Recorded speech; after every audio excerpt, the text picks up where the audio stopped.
क्या नाम है, तू है रहता कहाँ, तेरा क्या काम है, क्या है तेरी हकीकत जो गुमनाम है, तुझ पे खुद को। आज हम जानेंगे कि 3 लोग कौन से हैं। पहला है हमारी यह पृथ्वी अर्थात साकार मनुष्य लोक, जहां हम सभी मनुष्य आत्माएं हड्डी मांस का शरीर लेकर कर्म करती हैं और इसका फल सुख और दुख के रूप में भोगती हैं। यह आवास की दुनिया है। यह सौर मंडल भी इसी साकार मनुष्य लोक का हिस्सा है, जिसमें सूरज, चांद, तारे और सभी नक्षत्र होते हैं। यह सृष्टि आकाश तत्व के अंश मात्र में है।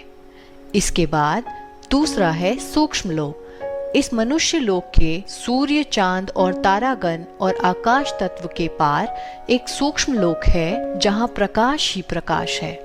ये फरिश्तों की दुनिया है। इस दुनिया को दिव्य चक्षु द्वारा ही देखा जा सकता है। यहाँ संकल्प तो होते हैं, बातचीत भी होती है, परंतु आवाज नहीं होती। यहाँ दुख और अशांति नहीं होती। इसी सूक्ष्म लोक में ब्रह्मापुरी, विष्णुपुरी और शंकरपुरी भी हैं। इन तीनों देवताओं के शरीर यहाँ हड्डी मांस के नहीं बल्कि प्रकाश के हैं। तीसरा है हम सभी आत्माओं का घर ब्रह्मलोक अर्थात निराकारी दुनिया। ये सितारों की दुनिया है। यहाँ हम सभी आत्माएं प्रकाश के पुंज शिव बाबा के साथ ज्योति स्वरूप में रहती हैं। ब्रह्मलोक को अन्य कई नामों से जाना जाता है, जैसे परम धाम, शांति धाम, निर्वाण धाम, अक्षरधाम, मुक्ति धाम, मूल वतन, परलोक, स्वीट होम, साइलेंस वर्ल्ड आदि। यहीं से हम सभी आत्माएं पृथ्वी लोक पर अपना पार्ट बजाने आती हैं एवं कलयुग अंत के बाद यहीं पर आकर विश्राम करती हैं, जिसके लिए ही कहा जाता है रेस्ट इन पीस। अब हम जानेंगे उस निराकार परमात्मा को जिसे दुनिया आज तक ढूंढ रही है, और साथ ही जानेंगे उनके दिव्य गुणों को भी। प्रायः सभी मनुष्य परमात्मा को हे पिता, हे दुखहर्ता, सुखकर्ता आदि शब्दों से याद करते हैं, परंतु यह कितने आश्चर्य की बात है कि जिसे वे पिता कहकर पुकारते हैं उनका सत्य परिचय उन्हें है ही नहीं, और उसके साथ उनका अच्छी रीति संबंध और स्नेह भी नहीं है। स्नेह ना होने के कारण परमात्मा को याद करते समय भी उनका मन एकाग्र नहीं होता, इसलिए उन्हें परम पिता परमात्मा से शांति तथा सुख का जो जन्म सिद्ध अधिकार प्राप्त होना चाहिए वो प्राप्त नहीं होता। वे ना तो परम पिता परमात्मा के मधुर मिलन का सच्चा सुख अनुभव कर सकते हैं और ना ही उनसे शक्ति और प्रकाश प्राप्त कर सकते हैं, जिसके कारण उनके जीवन में कोई विशेष परिवर्तन नहीं आ पाता। इसलिए हम यहाँ उस परम पिता परमात्मा का संक्षिप्त परिचय दे रहे हैं, जो कि स्वयं उन्होंने ही लोक कल्याण अर्थ हमें समझाया है और अनुभव कराया है और अभी भी करा रहे हैं। परम पिता परमात्मा का नाम शिव है।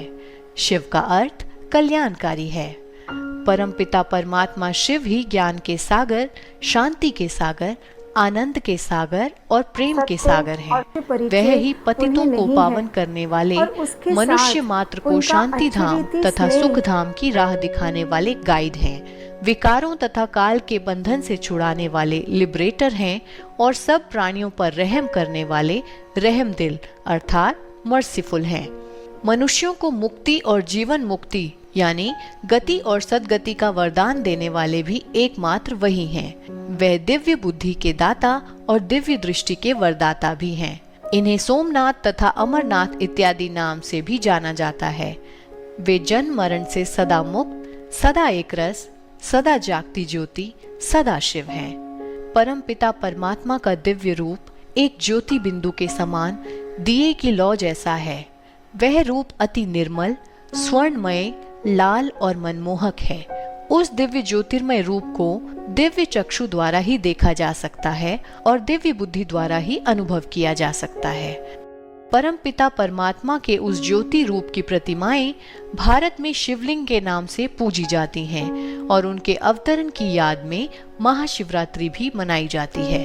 लगभग सभी धर्मों के लोग परमात्मा को निराकार मानते हैं, परंतु इस शब्द से वे ये अर्थ लेते हैं कि परमात्मा का कोई भी आकार नहीं है। अब शिव बाबा कहते हैं कि ऐसा मानना भूल है।